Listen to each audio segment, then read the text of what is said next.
दुनिया हंसेगी तुझ पर जब तू पागलों की तरह मेहनत कर रहा होगा। संघर्ष में साथ कोई नहीं पर खुदा तेरा हिसाब कर रहा होगा। हार वो मान लेते हैं जिनके खून में उबाल नहीं होता। बिना मेहनत मेरे यारों कोई महान नहीं होता। स्वागत है आपका आशीष की स्कूल यूट्यूब प्लेटफॉर्म पर। मैं आशीष राजपुरोहित।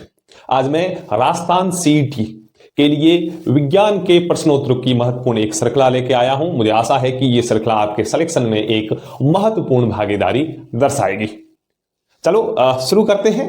पहले कुछ बेसिक पॉइंट्स सीईटी से related. Rajasthan CET senior secondary level का एग्जाम 4, 5 और 11 फरवरी 2023 को होना है। टोटल नंबर ऑफ क्वेश्चन 150 होंगे और पर क्वेश्चन 2 नंबर का होगा। यानी पूरा पेपर आपका 300 नंबरों का होगा और पेपर को सोल्व करने के लिए आपको 3 घंटे का समय दिया जाएगा। एक और बात है जिसे आप भले पॉजिटिव समझो भले आप नेगेटिव समझो, वो बात यह है कि इसमें किसी भी प्रकार का कोई ऋणात्मक अंकन नहीं है, अर्थात नेगेटिव मार्किंग इसमें नहीं है। चलो शुरू करते हैं। पहला टॉपिक है धातु अधातु एवं इनके प्रमुख यौगिक। यानी इस टॉपिक से रिलेटेड कुछ क्वेश्चन मैं आपके साथ आज साझा करूंगा। मेरा जो मेन मोटो होगा वो ये होगा कि पिछले कुछ एग्जाम्स में जो क्वेश्चन पूछे गए हैं वो क्वेश्चन मैं आपके साथ इस सीरीज में साझा करूंगा। मैंने अधिकांश आरपीएससी और अधीनस्थ बोर्ड के ऐसे पेपर देखे हैं जिसमें अधिकांश क्वेश्चन लगभग 45 से 50% क्वेश्चन पिछले किसी न किसी एग्जाम में पूछे गए हैं और उनको वो रिपीट करके बच्चों के सामने परोसता है। और खास करके अधीनस्थ बोर्ड की यही हैबिट है कि वो प्रीवियस एग्जाम को ज्यादा फॉलो करता है नए पेपर में। तो मुझे भी लगा कि बच्चों के साथ ये चीजें साझा करनी चाहिए जो शायद हद तक आपके सिलेक्शन में एक भागीदारी दर्शाए। चलो शुरू करते हैं अपन। इसमें पहला क्वेश्चन है, निम्न में से कौन सी धातु कमरे के तापमान पर द्रव अवस्था में पाई जाती है? ये एकमात्र ऐसा क्वेश्चन है जो लगभग हर दूसरे या तीसरे एग्जाम में पूछा जाता है। यदि धातु अधातु उनके प्रमुख यौगिक में से आता है तो अधीनस्थ बोर्ड और आरपीएससी का सबसे पसंदीदा क्वेश्चन ये है। मुझे पता है कि मुझे सुनने वाले अधिकांश एस्पिरेंट ऐसे जो विज्ञान वर्ग से आते हैं उनको ये बेसिक चीजें लग रही होगी, फिर भी जो एस्पिरेंट आर्ट्स या कॉमर्स वर्ग से आते हैं उनके लिए थोड़ी बहुत ये चीजें टेढ़ी मेढ़ी हो सकती है। चलो, हमें पूछा गया कि कमरे के तापमान पर कौन सी एक धातु है। हालांकि धातु का मतलब होता है जो अपने आप में एक ठोस का रूप ले, लेकिन एक ऐसी धातु है जो कमरे के तापमान पर अक्सर वो द्रव यानी लिक्विड यानी पानी के समान हो जाती है। वो कौन सी है? ये question RPC LDC 2012, 16, RSP 2012, SI 98 और पटवार 2021 में जो एग्जाम हुआ उसमें ये पूछा गया। चलो बताइए इसका आंसर क्या जाएगा, सोचो और बताओ। चलो वेरी गुड, इसका आंसर है मरकरी। मरकरी को हम रिप्रेजेंट करते हैं Hg से।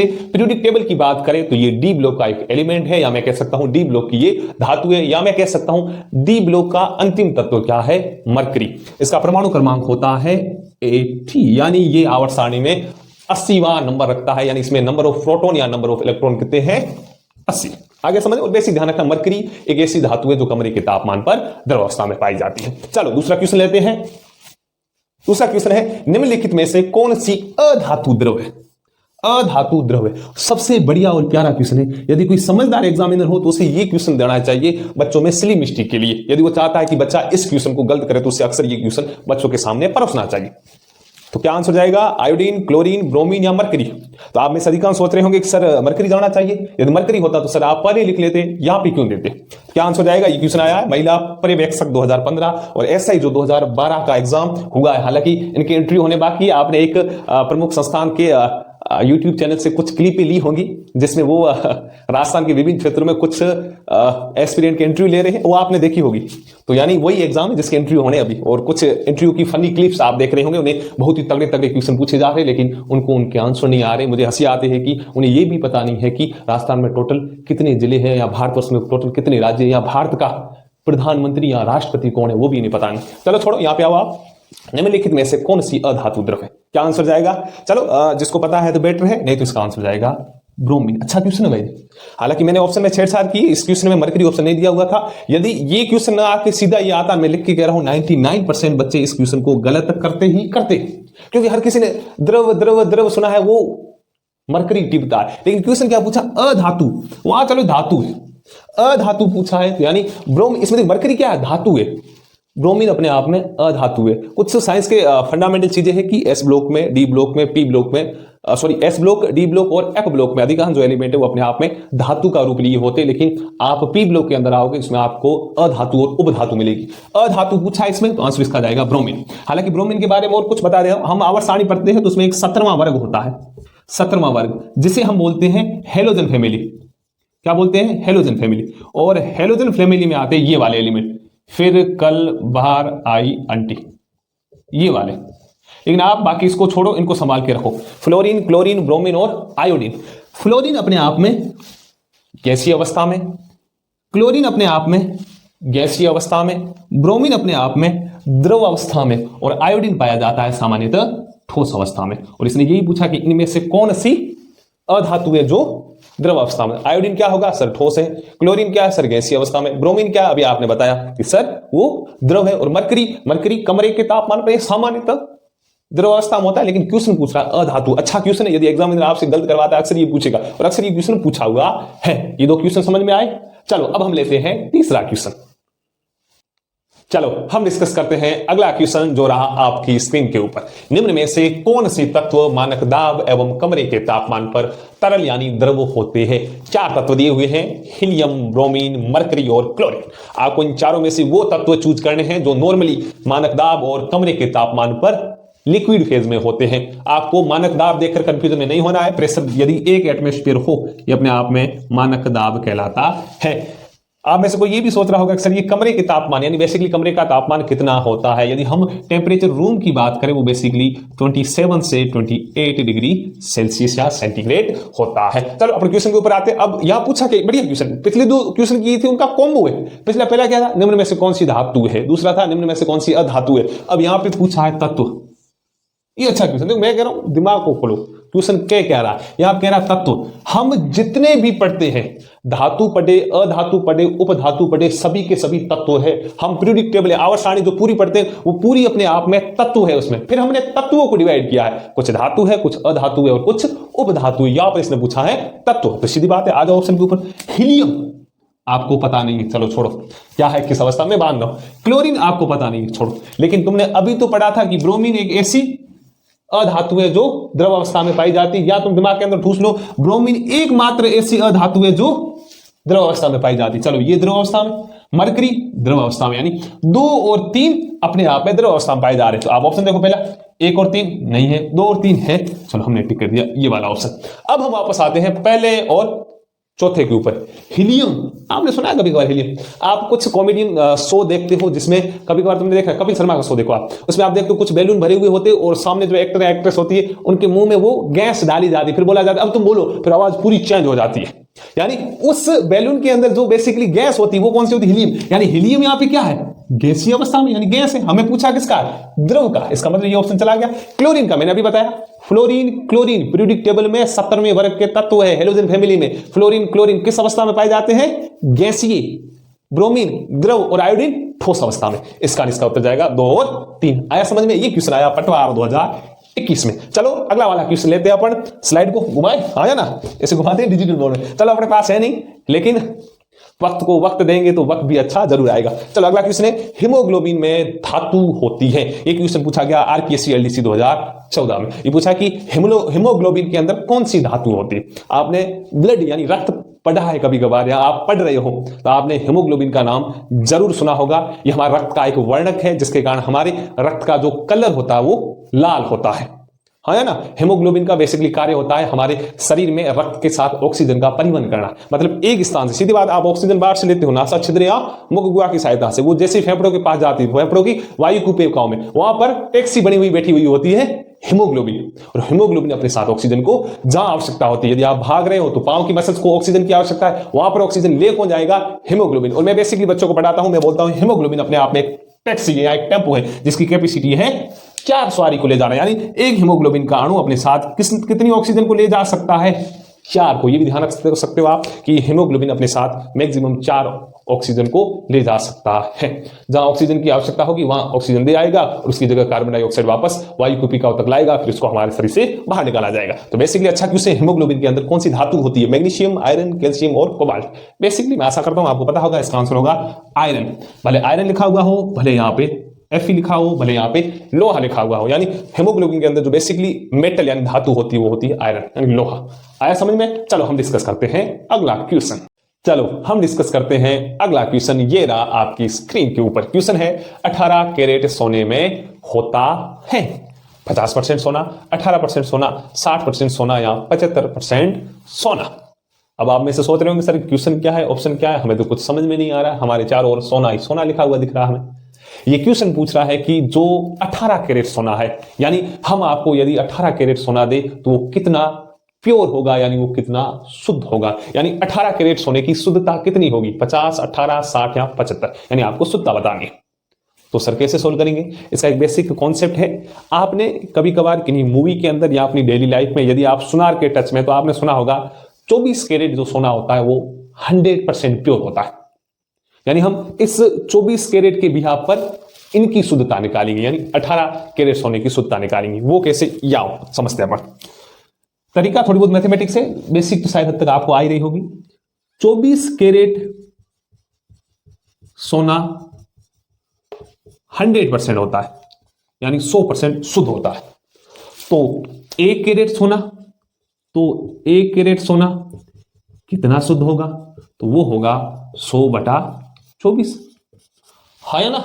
अब हमें पूछा गया कि 18 कैरेट सोना, अतः 18 कैरेट सोना कितना शुद्ध होगा, तो हम बोलेंगे कि 100/24। ये तो 1 कैरेट के लिए, हमें चाहिए 18 के लिए, तो हम 18 से मल्टीप्लाई कर देंगे।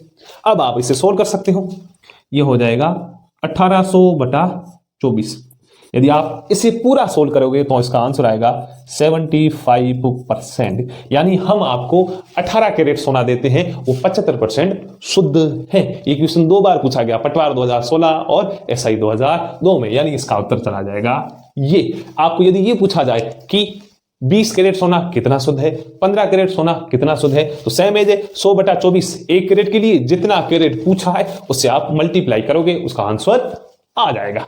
आया समझ में? चलो अब हम चलते हैं नेक्स्ट क्वेश्चन के ऊपर। अब मैं स्लाइड को घुमा रहा हूं, ये आया आपकी स्क्रीन के ऊपर अगला क्वेश्चन। क्वेश्चन के ऊपर क्वेश्चन है, निम्न में से कौन सा यौगिक अम्लीय तथा क्षारकीय दोनों व्यवहार दर्शाता है। यानी इसमें से एक ऐसा यौगिक है जो अम्ल के समान भी कार्य करता है, क्षार के समान भी कार्य करता है, या मैं कह सकता हूं अम्ल के साथ भी रिएक्शन करता है और क्षार के साथ भी रिएक्शन करता है, वो बताना है। आपने अम्ल और क्षार नाम सुना होगा, हाँ या ना। ये तो बेसिक चीजें आपको आनी चाहिए, शायद हद तक आपके सिलेबस में भी है। अम्ल अम्ल क्या होते हैं, तो हमने पढ़ा होगा अम्ल स्वाद में खट्टे होते हैं, क्षार स्वाद में कड़वे होते हैं।